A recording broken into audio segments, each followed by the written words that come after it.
안녕하세요. 사람 사는 이야기입니다. 하루하루 달라지는 인생 이야기를 놓치지 않으시려면 구독 버튼 꼭 눌러주세요. 매일 새로운 사연으로 찾아뵙겠습니다. 그럼 이번 사연 시작하겠습니다. 아버지, 이건 도저히 저희가 더는 모실 수가 없습니다. 큰아들 김현우의 목소리가 마루 위에 메아리처럼 울려 퍼졌다. 좁은 안방은 갑자기 싸늘해졌고 구석에 놓인 낡은 벽시계 소리만이 덜컥덜컥 울리고 있었다. 그의 아내 이선영은 두 팔을 가슴에 꼭 끌어안은 채 차갑게 굳은 표정으로 서 있었다.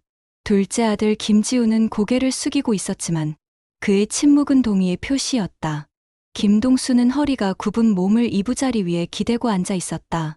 주름 깊은 얼굴은 무표정했으나 그 시선에는 오래된 피로와 서운함이 엉켜 있었다. 마룻바닥 한쪽에는 이미 준비된 듯한 낡은 가방이 놓여 있었다. 그 안에는 세월이 밴 옷가지와 오래된 수첩이 담겨 있었다. 현우야, 지훈아, 내가 바란 게 뭐라고? 밥 한 끼 같이 먹어주고 병원에 같이 가주는 거, 그거면 좋겠는데 그마저도 힘드냐? 아버지의 목소리는 떨렸지만 끝내 흐느낌은 없었다. 그는 단지 자식들의 얼굴을 오래도록 바라보고 있을 뿐이었다. 현우는 시선을 피하며 손바닥으로 무릎을 두드렸다. 아버지, 저도 형편이 있습니다. 사업도 망해서 대출이 쌓였는데 아버지까지 모시면 제 가정은 무너집니다. 아버지가 혼자 계시는 게 우리 모두를 위해 낫습니다. 곧바로 이선영이 차갑게 끼어들었다. 맞습니다, 아버님. 지금은 각자 살기도 벅찬 세상 아닙니까? 시골에서 지내시면 공기도 좋고 아버님 건강에도 나쁠 게 없지요. 지우는 무겁게 입술을 열었다. 아버지, 미안합니다. 저도 형 의견에 따를 수밖에 없습니다. 저희 집도 좁고 정희도 직장 다니느라 여유가 없습니다. 박정희가 고개를 숙이며 덧붙였다. 아버님, 저희 마음도 편치 않지만 현실이 그렇습니다. 짧은 한마디였지만 그 말은 방 안을 얼어붙게 만들었다. 동수의 시선이 천천히 며느리의 얼굴을 스쳤다. 한동안 아무 말이 없던 그는 지팡이를 붙잡고 천천히 몸을 일으켰다. 그래, 다 알았다. 너희가 다 사정이 있겠지. 나도 더는 짐이 되고 싶진 않다. 그는 짧게 그렇게 말하고 더는 미련을 남기지 않았다. 자식들이 움찔하며 그를 바라봤지만 누구 하나 손을 내밀어 붙잡지는 않았다. 낡은 슬리퍼를 질질 끌며 대문을 나서자 늦가을에 찬바람이 얼굴을 스쳤다. 마당에 서 있는 감나무에는 붉게 익은 감이 몇 개 매달려 있었고 바람에 흔들릴 때마다 가지 끝에서 가볍게 딸깍거리는 소리가 났다. 대문을 닫는 소리가 뒤에서 쾅 하고 울렸지만 동수는 뒤돌아보지 않았다. 마을길을 따라 천천히 발걸음을 옮겼다. 잡초가 무성하게 자란 논두렁 옆으로는 바람에 쓰러진 갈대가 길게 흔들리고 있었다. 저 집 아들들이 결국 아버지를 혼자 남겨뒀다지. 에휴, 세상 말세야. 저 연세에 혼자 어떻게 사시려고. 이웃들의 수군거림이 귀에 스쳤지만 동수는 묵묵히 걸었다. 지팡이를 짚은 손끝에 힘이 들어갔고 발걸음은 느렸지만 단단했다. 발 아래로 깔린 흙길이 삐걱거리듯 무거운 소리를 냈다. 멀리 들판 너머로 낡은 돌담과 오래된 초가가 보였다. 바람은 차갑게 불었지만 그 길 위에는 그저 한 사람의 늙은 아버지의 고독한 뒷모습만이 남아 있었다. 오늘은 또 바람이 매섭구먼. 김동수는 굽은 허리를 세우며 마당으로 나왔다. 아침 햇살은 차갑게 내리쬐고 있었고 풀잎 위에는 하얀 서리가 얹혀 있었다. 그의 낡은 고무신 밑창은 축축하게 젖었고 숨을 내쉴 때마다 흰김이 허공으로 흩어졌다. 대문을 열자 한적한 시골길이 눈앞에 펼쳐졌다. 이른 아침, 닭이 우는 소리와 멀리서 들려오는 게 짖는 소리가 정적을 깨우고 있었다. 그는 지팡이에 몸을 기대며 천천히 농길을 걸어 내려갔다. 가을 거지가 끝난 들판은 텅 비어 있었지만 그 속엔 수십 년 동안 묵묵히 살아온 세월이 고스란히 남아 있었다. 길가에 선 이웃 최 노인이 손을 흔들며 다가왔다. 김 노인, 오늘도 밭에 나가시나? 예, 뭐 별일 있습니까? 땅은 가만두면 잡초가 더 무서워요. 동수는 잔잔하게 웃으며 대답했다. 그의 얼굴에는 피곤함이 묻어 있었지만 눈빛만큼은 살아 있었다. 최 노인은 잠시 그를 바라보다가 작게 한숨을 내쉬었다. 아들, 딸들이 좀 챙겨야 할 텐데 혼자 사시기엔 힘드실 텐데 말이지. 그 말에 동수는 고개를 끄덕였지만 더는 말을 잇지 않았다. 대신 지팡이를 짚으며 다시 발걸음을 옮겼다. 밭에 도착하자 넓게 펼쳐진 땅이 눈앞에 드러났다. 잡초가 여기저기 우거져 있었지만 그 속에는 손때 묻은 돌담과 오래된 농기구들이 놓여 있었다. 그는 지팡이를 옆에 두고 낡은 삽을 잡았다. 구부정한 몸이지만 땅을 뒤엎는 손길에는 여전히 힘이 남아 있었다. 삼날이 흙을 가를 때마다 묵직한 소리가 들렸고 바람은 뺨을 스쳐 지나갔다. 동수는 흙냄새를 깊게 들이마시며 한동안 삽질을 멈추고 허리를 폈다. 그리고 멀리 산자락을 바라보았다. 나지막한 산등성이 위로 햇빛이 번져가고 있었고 까마귀 한 마리가 느릿하게 날아올랐다. 점심 무렵 마을 아낙네가 밭둑을 지나며 말을 걸었다. 김 어르신, 혼자 일하시느라 고생 많으시네요. 예, 뭐. 젊어서부터 해온 일이니 익숙합니다. 그래도 연세에 무리하지 마세요. 자식들은 뭐 하나도 안 오나 봐요. 동수는 잠시 미소를 짓고 삽에 묻은 흙을 털어냈다. 다들 바쁘지요. 제가 알아서 살아야지요. 그는 그렇게 말하며 다시 흙을 고르고 밭두렁을 정리했다. 아무런 원망도 내비치지 않았지만 손등에 맺힌 굵은 핏줄이 그가 얼마나 힘겹게 버티고 있는지를 말해주고 있었다. 해가 서쪽으로 기울 무렵 동수는 밭둑에 앉아 지팡이에 몸을 기대었다. 땀에 젖은 옷이 한기에 식어갔고 손바닥은 거칠게 갈라져 있었다. 하지만 그의 시선은 고요하게 논두렁을 훑고 있었다. 돌아오는 길, 좁은 흙길 양옆으로 잡초 사이에 묵은 돌들이 드러나 있었다. 그는 잠시 걸음을 멈추고 발끝으로 돌을 툭 건드렸다. 그 돌 아래로 이어진 흙길은 수십 년 동안 변함없이 그 자리에 있었다. 집에 돌아오니 낡은 기왓장이 삐걱거리는 소리가 맞이했다. 방 안은 차가웠고 부엌에는 그가 직접 끓인 된장국 냄새가 은은히 퍼져 있었다. 밥상 위에는 며칠 전 담가둔 김치와 말린 멸치가 놓여 있었다. 그는 조용히 밥을 뜨며 혼잣말을 했다. 이 나이에 배불리 먹을 수 있는 것만으로도 감사한 일이야. 바깥에서는 개 짖는 소리가 멀리서 메아리 쳤다. 동수는 숟가락을 내려놓고 두 손을 무릎 위에 포겠다. 방 안은 적막했고 오래된 전등은 희미하게 깜빡거렸다. 그의 그림자가 벽에 길게 드리워져 있었다. 그 밤, 그는 좁은 이불 속에 몸을 뉘었다. 창밖으로 바람이 스산하게 불어왔고 석가래가 삐걱거리는 소리가 귀에 닿았다. 눈을 감으니 낮의 밭에서 본 들판이 다시 떠올랐다. 오랜 세월, 그 땅과 함께 살아온 기억이 하나둘 스쳐 지나갔다. 그는 그렇게 깊은 숨을 내쉬며 조용히 잠에 들었다. 이 동네에 도로가 난다 카더라. 장터 입구에 모여있던 사람들 사이에서 흥분된 목소리가 터져 나왔다. 동네 주민들이 삼삼오오 모여 웅성거리는 소리가 장날의 소란을 더했다. 한쪽에서는 장작불에 떡을 굽는 연기가 피어올랐고 다른 쪽에서는 장수들이 물건 값을 두고 호객을 벌이고 있었다. 그러나 사람들의 시선은 물건보다도 새로운 소식에 쏠려 있었다. 김동수는 바구니에 무한단을 들고 지나가다 발걸음을 멈췄다.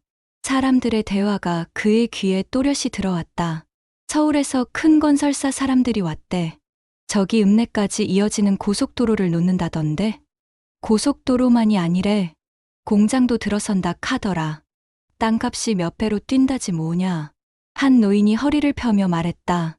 아이고, 그럼 저 아래 논밭 가진 사람들은 금덩이를 쥔 거랑 다름없겠구먼. 사람들은 일제히 고개를 끄덕이며 부러운 듯 웃었다. 동수는 잠시 입술을 깨물며 무심한 표정으로 장터를 지나쳤다. 그의 발걸음은 평소보다 조금 무거웠다. 집으로 돌아오는 길, 마을 어귀에 서 있던 중년 남자 둘이 그의 눈에 띄었다. 깔끔한 양복 차림에 반짝거리는 구두를 신은 사내들이었다. 그들은 지도를 펼쳐 들고 땅을 이리저리 가리키며 이야기를 나누고 있었다. 동수가 지나가자 그중 한 명이 미소를 지으며 다가왔다. 어르신, 안녕하세요. 혹시 이 근처 밭이 김동수 어르신 땅 맞습니까?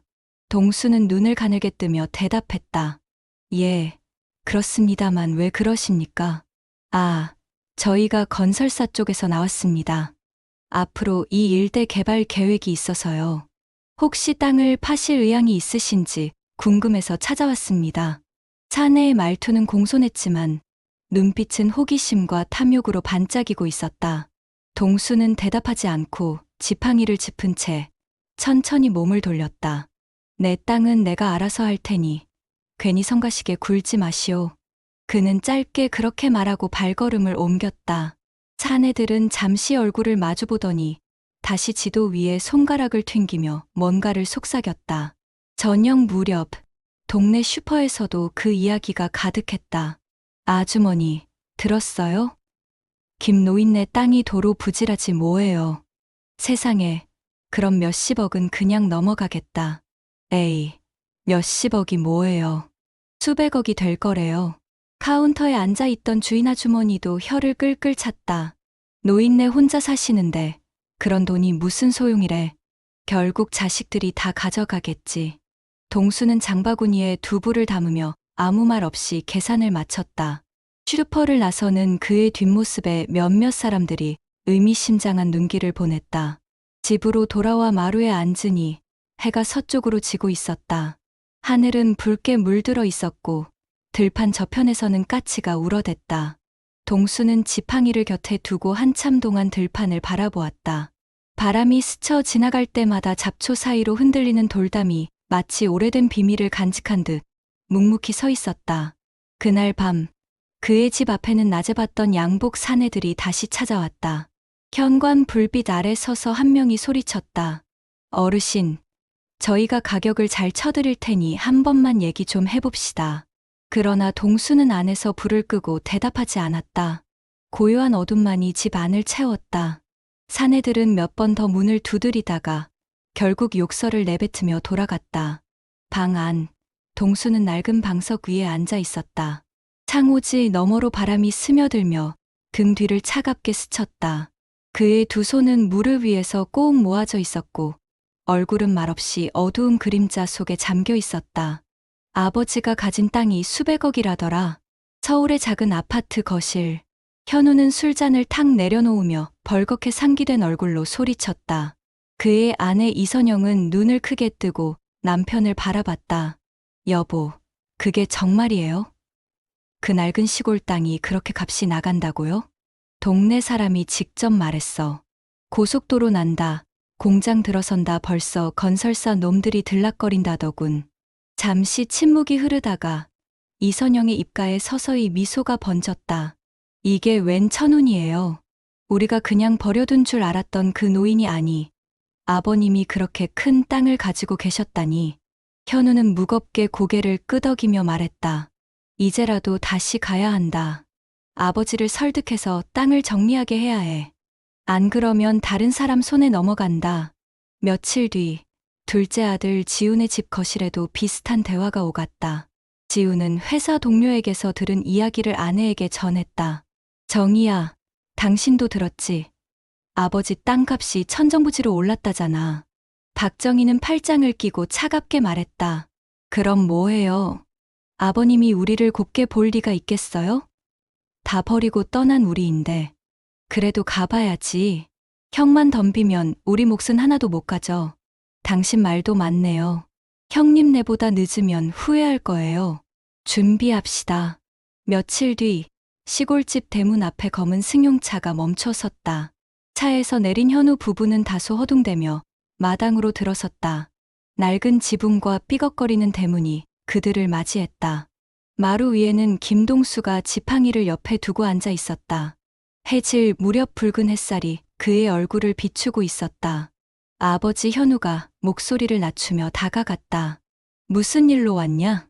동수는 무심하게 물었다. 저희가 잘못했습니다. 지난번엔 너무 경솔했습니다. 사실은 아버지를 모시고 싶었는데 그땐 형편이 안 돼서. 옆에서 이선영이 눈물 흘리는 신용을 하며 손수건을 꺼냈다. 아버님, 저희가 철이 없었어요. 용서해 주세요. 이제라도 효도할 기회를 주세요. 잠시 뒤 지훈 부부도 도착했다. 차에서 내리자마자 지훈이 급히 달려와 고개를 숙였다. 아버지, 죄송합니다. 저희도 사정이 있었습니다. 이제부터라도 자주 찾아뵙고 모시겠습니다. 박정희는 공손한 미소를 지으며 한 발 물러서 있었다. 아버님, 저희도 마음이 늘 불편했어요. 이제라도 효도하고 싶습니다. 마당 공기는 묘하게 달아올라 있었다. 자식들은 서로 먼저 말을 꺼내려 눈치를 보았고 며느리들의 얼굴에는 억지로 지은 미소가 떠올라 있었다. 동수는 묵묵히 그들을 바라보았다. 마루 위에 앉아있는 그의 모습은 오래된 나무처럼 움직이지 않았지만 자식들의 다급한 표정만은 분명히 그의 시선에 다 들어왔다. 한동안 침묵이 흘렀다. 멀리서 개 짖는 소리가 들려왔고 바람에 감나무 잎이 바스락거렸다. 그 사이 자식들은 불안한 듯 서로 눈짓을 주고받았다. 현우가 다시 입을 열었다. 아버지, 이제라도 우리랑 같이 사십시다. 시골에서 혼자 계시는 건 너무 외롭잖아요. 지훈도 잽싸게 거들었다. 맞습니다, 아버지. 형네가 모셔도 되고 저희가 모셔도 됩니다. 이제 효도할 기회를 주십시오. 하지만 동수의 얼굴에는 아무런 감정도 드러나지 않았다. 그는 그저 천천히 눈길을 떨구며 손에 쥔 지팡이를 쓰다듬고 있었다. 저녁 어스름이 내려앉고 자식들의 목소리는 점점 조급해졌다. 그러나 마루 위 노인의 눈빛은 여전히 차갑게 고요했다. 아버지, 이젠 솔직히 말씀드리겠습니다. 큰아들 김현우가 마루 위에 무릎을 꿇었다. 그 옆에서 이선영도 억지로 눈물을 닦으며 따라 앉았다. 지훈과 박정희 역시 마당에 서성이다가 조심스럽게 다가왔다. 현우의 목소리는 떨렸지만 눈빛에는 간절함보다 계산이 더 묻어 있었다. 저희가 지난날 불효했습니다. 하지만 이제라도 아버지를 모시고 싶습니다. 솔직히 말씀드리면 땅 문제가 있어서 그렇습니다. 그 땅은 우리 가족의 미래와 직결된 겁니다. 말이 끝나자마자 이선영이 다급히 덧붙였다. 아버님, 저희가 아버님 편히 모시겠습니다. 다만 그 땅을 정리하는 과정에서 형편이 좋아지면 저희도 아이들 교육을 제대로 시킬 수 있지 않겠습니까? 순간 옆에 있던 지훈이 얼굴을 굳히며 형을 노려보았다. 형, 그 땅은 아버지의 것이지 형 것만은 아니잖아. 형이 먼저 챙기려는 거 다 티납니다. 지훈아, 내가 지금 그런 말 할 자격이 있냐? 너도 아버지를 버리고 떠났던 건 똑같잖아. 둘째 며느리 박정희가 차갑게 끼어들었다. 심회부님, 저희도 할 말은 해야겠습니다. 아버님을 제대로 모시지도 않던 분이 이제 와서 땅 욕심부터 내시는 건 보기 좋지 않습니다. 뭐라고, 정희 씨? 이선영이 벌떡 일어나며 목소리를 높였다. 동서, 누가 누구한테 그런 말을 합니까? 적어도 우리 집은 아버님 드실 약값이라도 챙기려 했습니다. 마당은 순식간에 고함과 날선 말들로 가득 찼다. 서로의 얼굴을 향해 날카로운 시선이 오갔고 며느리들은 한 발짝도 물러서지 않았다. 동수는 마루에 앉아 묵묵히 그 광경을 바라보았다. 지팡이를 손에 꼭 쥔 채 눈꺼풀 아래로 깊은 주름이 드리워졌다. 그의 눈동자는 잔잔했지만 자식들의 언성이 높아질수록 그 주름은 더 깊게 패였다. 아버지, 현우가 다시 몸을 돌려 절규하듯 외쳤다. 저희도 살 길이 막막합니다.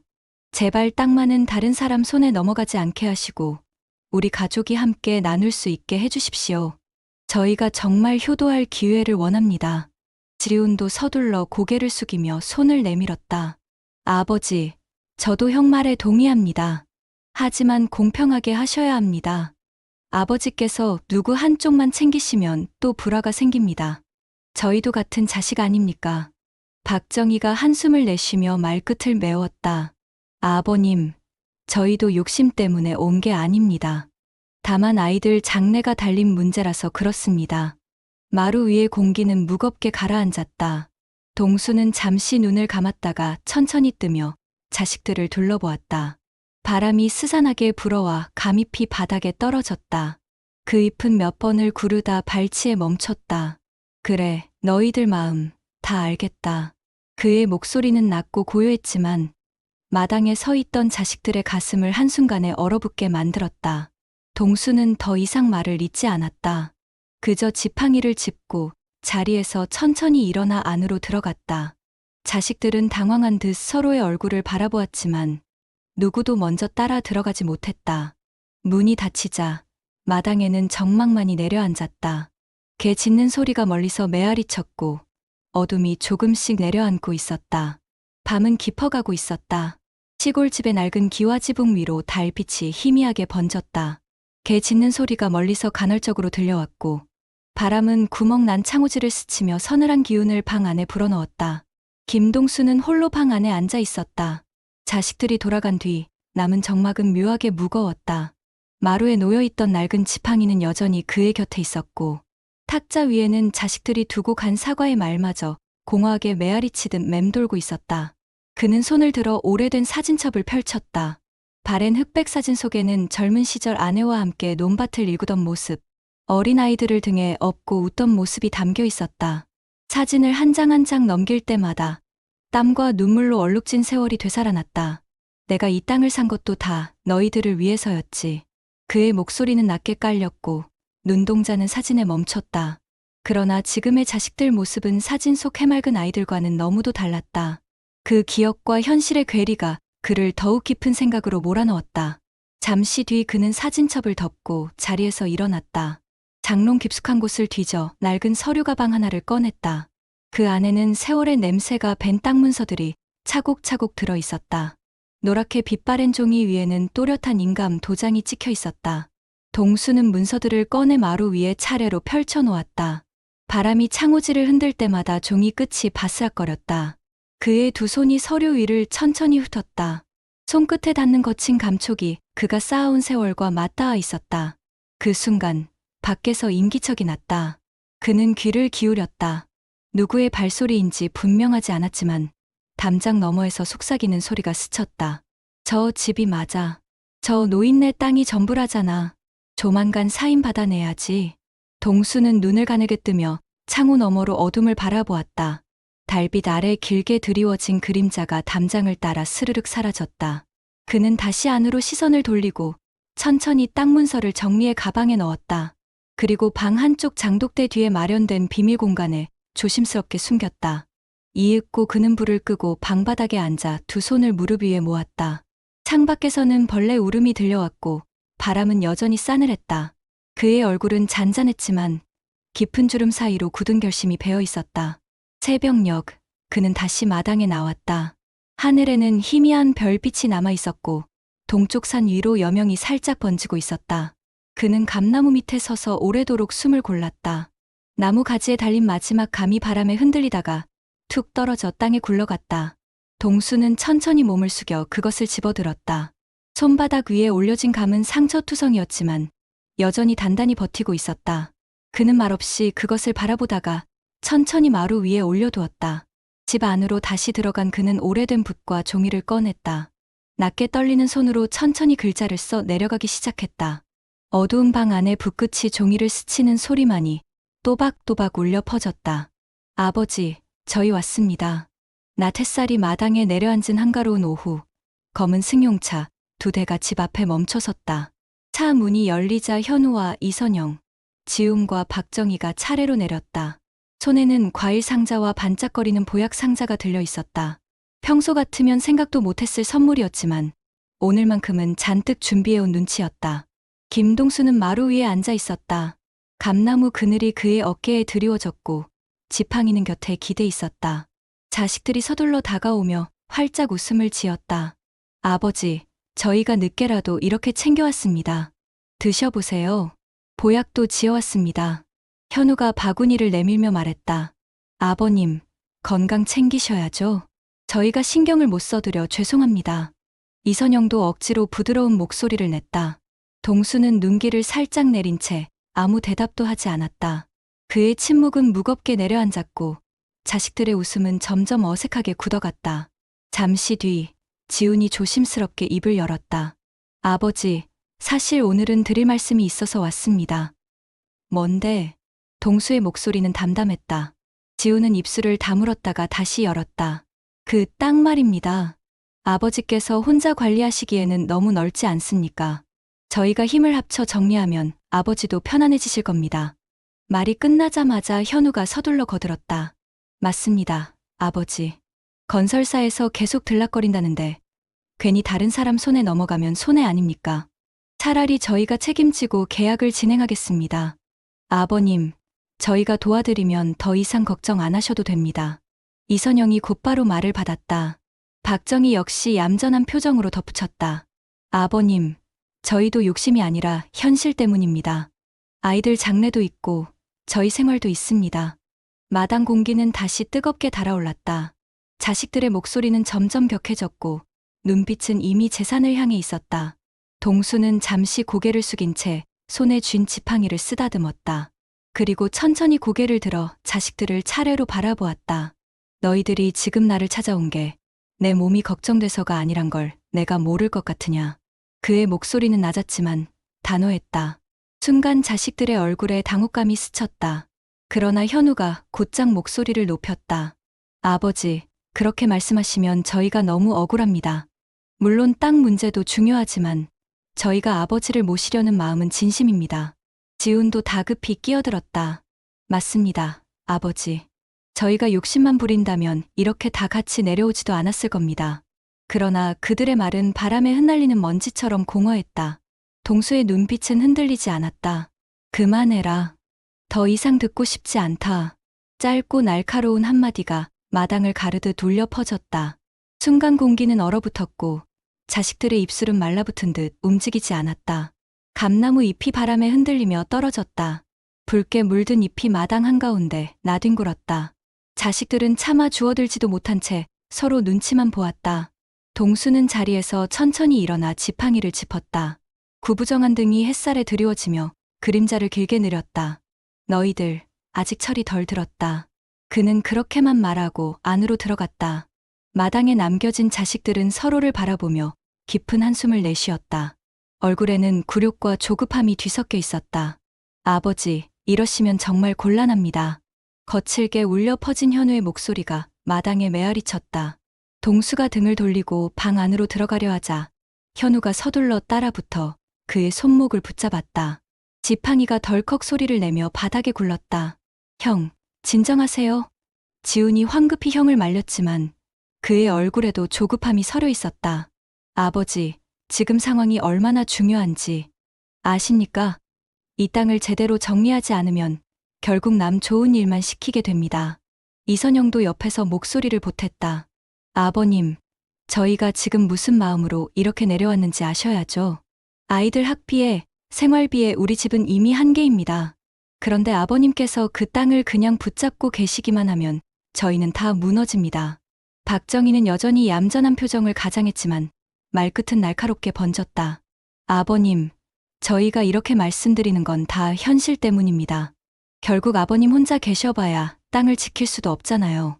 차라리 저희에게 맡겨두시는 게 현명합니다. 동수는 잠시 말없이 서 있었다. 그의 어깨는 조금 굽었지만 눈빛만큼은 여전히 단단했다. 그는 천천히 팔을 빼내며 차갑게 대답했다. 내 땅은 내가 알아서 한다. 더 이상 이 문제로 말하지 마라. 그 순간 현우의 얼굴이 벌겋게 달아올랐다. 아버지, 그럼 도대체 언제까지 혼자 버티시겠다는 겁니까? 결국 남에게 빼앗기면 후회하실 겁니다. 형님, 그런 식으로 말씀하시면 안 됩니다. 지훈이 낮게 맞섰다. 너야말로 입 닥쳐라. 내가 뭘 안다고 끼어들어. 현우가 고함을 치며 동생을 밀쳤다. 지훈이 휘청하며 마당 돌담에 부딪혔다. 그만하세요. 박정희가 다급히 달려가 지훈을 붙들었고 이선영은 두 팔을 허리에 얹고 당당히 외쳤다. 동서, 지금 이 상황을 똑똑히 보세요. 결국 우리 집이 앞장서서 아버님 땅을 관리해야 합니다. 당신에는 형편도 안 되고 능력도 없잖아요. 뭐라고요, 형님. 박정희의 얼굴이 굳어졌다. 제가 무슨 능력이 없다는 겁니까? 적어도 저희는 욕심 때문에만 온 게 아닙니다. 두 며느리의 언성까지 높아지자 마당은 순식간에 아수라장이 되었다. 형제는 서로의 멱살을 잡을 듯 다가섰고 며느리들은 날선 눈빛으로 맞섰다. 그 사이 동수는 묵묵히 지팡이를 집어들고 다시 마루 위에 앉았다. 바람이 불어 낙엽이 흩날렸고 붉은 햇살이 서쪽으로 기울며 마당 한쪽을 붉게 물들였다. 동수는 눈을 감은 채 조용히 숨을 골랐다. 자식들의 고성과 다툼은 그의 귀에 들렸지만 그의 얼굴에는 미세한 변화도 없었다. 한참을 싸우던 자식들이 지쳐 숨을 고르며 동수를 바라봤다. 그들의 얼굴에는 초조함과 불안이 뒤섞여 있었다. 현우가 결국 다시 무릎을 꿇었다. 아버지, 제발 한 번만 저희 말을 들어주십시오. 저희도 살 길이 막막합니다. 아버지께서 조금만 양보하시면 저희가 다시는 불효하지 않겠습니다. 지훈도 따라 고개를 숙였다. 아버지, 저희가 잘못했습니다. 그래도 저희도 자식 아닙니까? 기회를 주십시오. 그러나 동수의 눈빛은 더 이상 흔들리지 않았다. 그는 담담하게 한마디만 남겼다. 너희들이 무슨 말을 해도 내 마음은 변하지 않는다. 그 목소리는 바람처럼 고요했지만 돌담처럼 단단했다. 늦은 오후, 마을회관 앞에 사람들이 하나둘 모여들었다. 읍내에서 내려온 건설사 직원들과 마을 이장, 몇몇 이웃들이 삼삼오오 대화를 나누고 있었다. 동네에 도로와 공장이 들어온다는 소식이 퍼진 뒤로 회관은 매일같이 웅성거림으로 가득했다. 그날도 현우와 지훈, 두 아들은 서둘러 자리를 차지했다. 며느리들도 곁에 앉아 수군거렸다. 그들의 표정은 긴장과 기대가 섞여 있었다. 마치 오늘 무언가 중요한 발표가 있을 것임을 직감하는 듯했다. 여보, 오늘 아버지가 땅 얘기를 꺼내시겠지? 이선영이 작은 목소리로 물었다. 그렇겠지. 이제 결정을 미루실 수도 없을 거야. 현우는 눈빛을 빛내며 대답했다.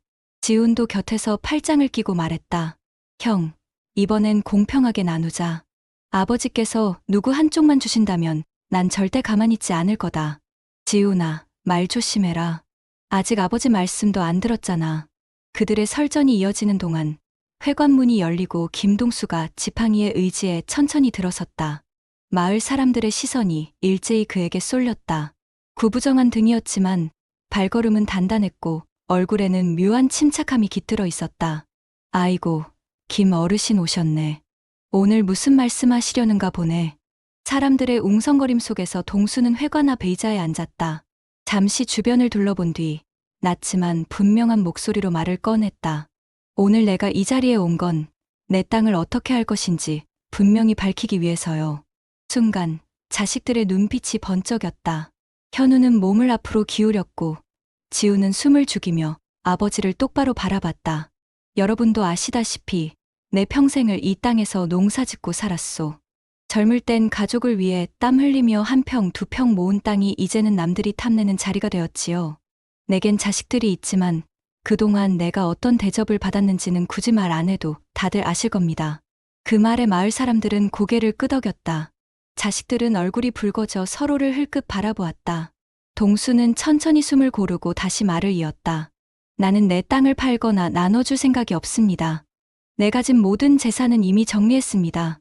고아원과 사회복지재단, 그리고 장학재단에 모두 기부하기로 했습니다. 순간 회관 안은 얼어붙었다. 마치 공기가 멈춘 듯 사람들은 숨조차 고르지 못했다. 자식들의 얼굴은 순식간에 일그러졌다. 아버지, 지금 뭐라고 하셨습니까? 현우가 벌떡 일어나 소리쳤다. 아버님, 그건 너무하십니다. 이선영이 따라 외쳤다. 아버지, 그럼 저희는 뭡니까? 지훈이 목소리를 떨며 물었다. 박정희도 차갑게 부르짖었다. 아버님, 저희가 아무리 잘못했다 해도 이건 부모 자식 사이에서 있을 수 없는 일입니다. 그러나 동수의 얼굴은 흔들리지 않았다. 그는 단호한 눈빛으로 자식들을 똑바로 바라보며 대답했다. 너희가 나를 버렸을 때 나는 이미 결정을 내렸어. 나를 짐처럼 내몰던 그날 너희는 내 자식이길 포기한 거다. 이제 와서 무슨 말을 해도 소용없다.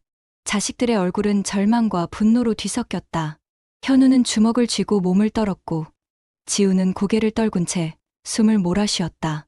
두 며느리는 서로를 노려보며 씹어 삼키듯 이를 갈았다. 그때 마을 이장이 조심스럽게 말을 보탰다. 김 어르신 말씀은 이미 사실입니다. 며칠 전 재단 관계자가 와서 확인까지 했습니다. 모든 절차가 끝났다더군요. 사람들의 웅성거림이 다시 퍼졌다. 역시 어르신답다. 자식들이 불효했으니 당연한 일이지. 자식들은 아무 말도 할 수 없었다. 그들의 입술은 바짝 말라붙었고 얼굴은 점점 더 창백해졌다. 반면 동수의 모습은 오히려 차분하게 빛나고 있었다. 마치 오랜 짐을 내려놓은 듯 그의 어깨는 가볍게 느껴졌다. 아버지, 제발, 그건 다시 생각해 주십시오. 현우가 회관 한가운데서 무릎을 꿇었다. 그의 양복 바지는 먼지로 더러워졌고 이마에는 땀이 송글송글 맺혀 있었다. 사람들의 시선이 곤두서 있었지만 그는 체면을 신경 쓸 겨를도 없었다. 아버지, 제가 잘못했습니다. 지난날 불효한 거 다 제 잘못입니다. 하지만 땅을 전부남에게 내주시면 저희는 어떻게 삽니까? 저는 이제 정말 길이 없습니다. 그의 목소리는 절규에 가까웠다. 그러나 동수의 눈빛은 미동도 없었다. 그는 묵묵히 현우를 내려다볼 뿐이었다. 곧 지훈도 자리를 박차고 일어나 아버지 앞으로 다가갔다.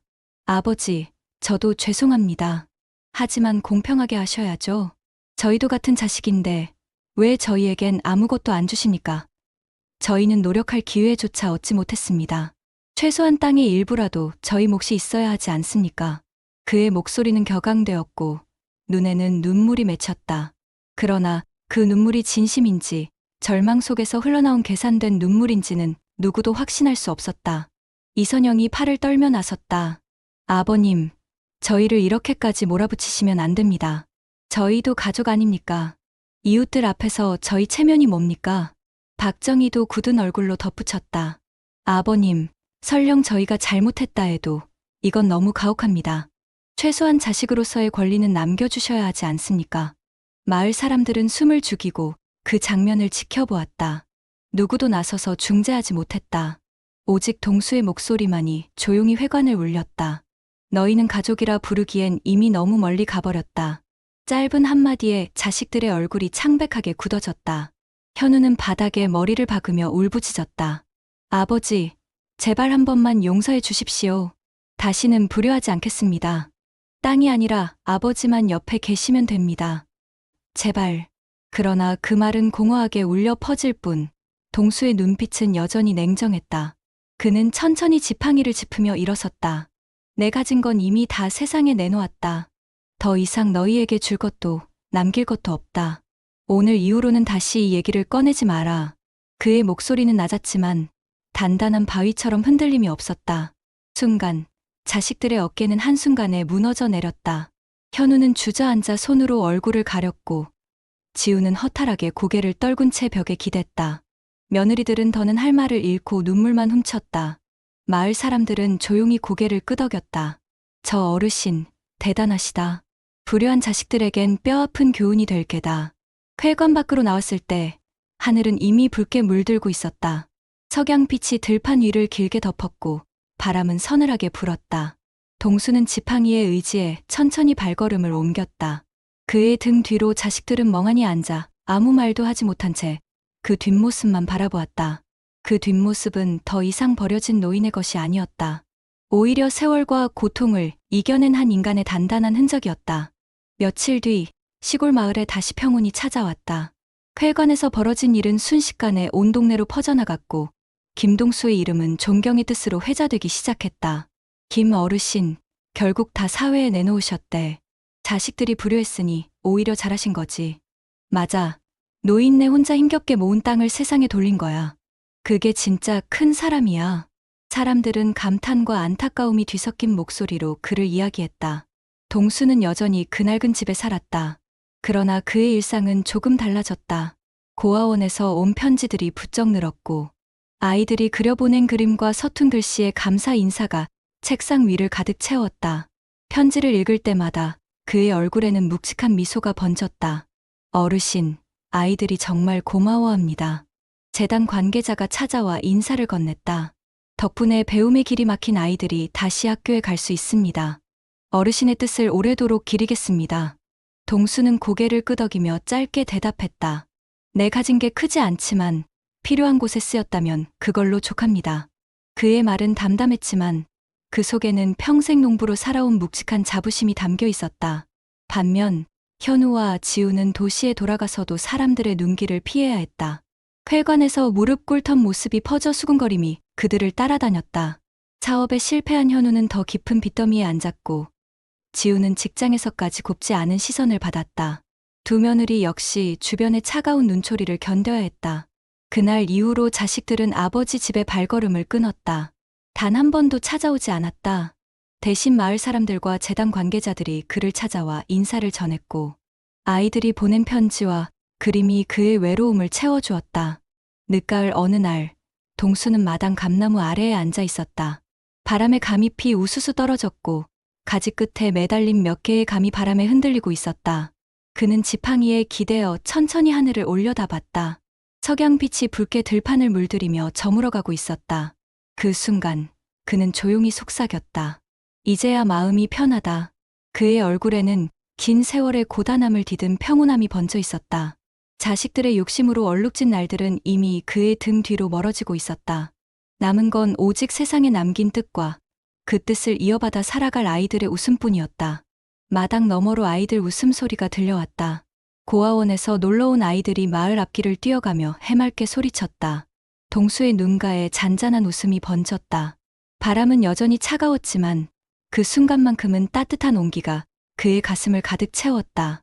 사람은 누구나 부모의 희생 위에서 자라지만 그 희생을 당연하게 여기고 외면한다면 결국 가장 소중한 것을 잃게 됩니다. 재산보다 중요한 건 효도와 진심 어린 마음이라는 사실을 잊지 말아야 합니다. 여러분은 만약 이 자식들의 입장이었다면 아버지의 땅을 먼저 떠올렸을까요? 아니면 그분의 고독한 마음을 먼저 헤아렸을까요? 혹시 지금 부모님과 서운함이 있더라도 아직 늦지 않았습니다. 전화 한 통, 작은 안부 인사만으로도 부모님의 하루는 따뜻해질 수 있습니다. 우리 모두 조금 더 다정해질 수 있기를 바랍니다. 오늘 이야기가 마음에 남으셨다면 구독과 좋아요로 함께 해주세요. 여러분의 관심이 더 많은 이야기로 이어지고 누군가에게 큰 울림이 될 수 있습니다.